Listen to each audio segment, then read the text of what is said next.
everybody, welcome to Wright at the Movies. If you're looking for reviews on movies, you've come to the right place. Today I'm talking about The Dark Tower. So we all know Stephen King, right? We all know that he's a really complicated writer and he writes tons of books, just tons and tons of books, and they range really widely in genre. You know, most of them are horror, but he also writes fantasy, he also writes drama, he also writes sci-fi, and this movie, Dark Tower, is based on what I'm told is his masterpiece of all of his books. The movie has been in development for a very long time, and finally it's here. Fans have been drooling at the idea of this thing, and it's out, and I watched it, and I gotta say,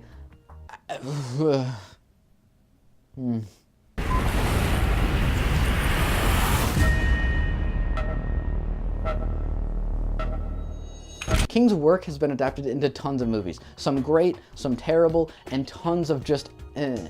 And Dark Tower really falls into that category. It's not bad, you know, it's not offensively bad. It's very competent.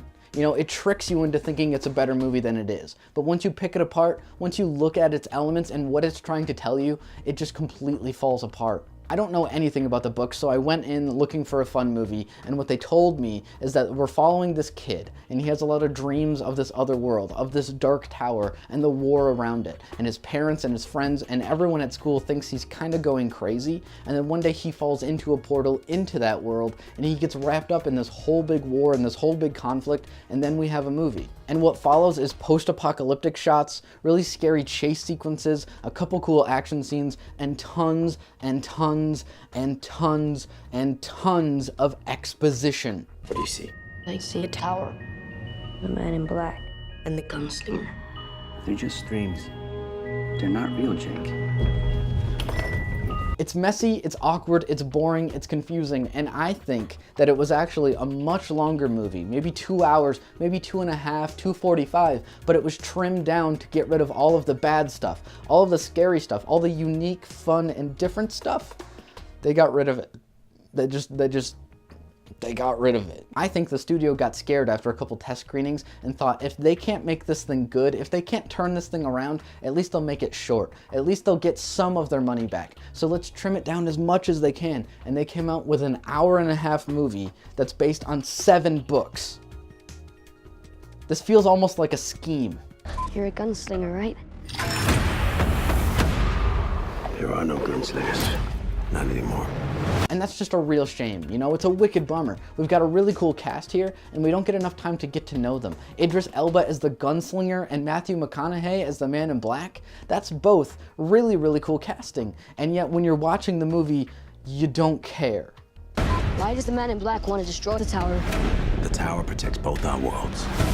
If it falls, hell will be unleashed. So this kid runs up, and he's trapped in this war between these two larger-than-life characters, because the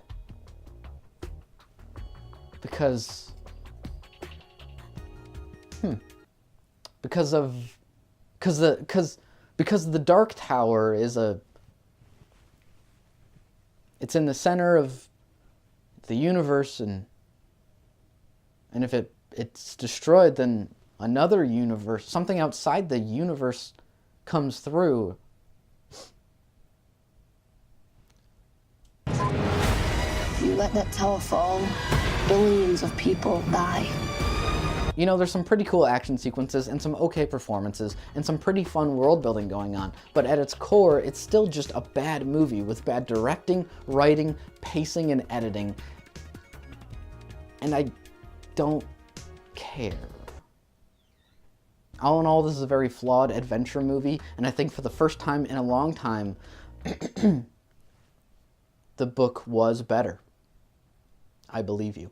I'm going to give The Dark Tower 1 thumb down. Did you see The Dark Tower? What did you think? Comment down below. Thanks for watching Wright at the Movies. Please remember to like and subscribe, and you can check out another review right there. I shoot with my mind.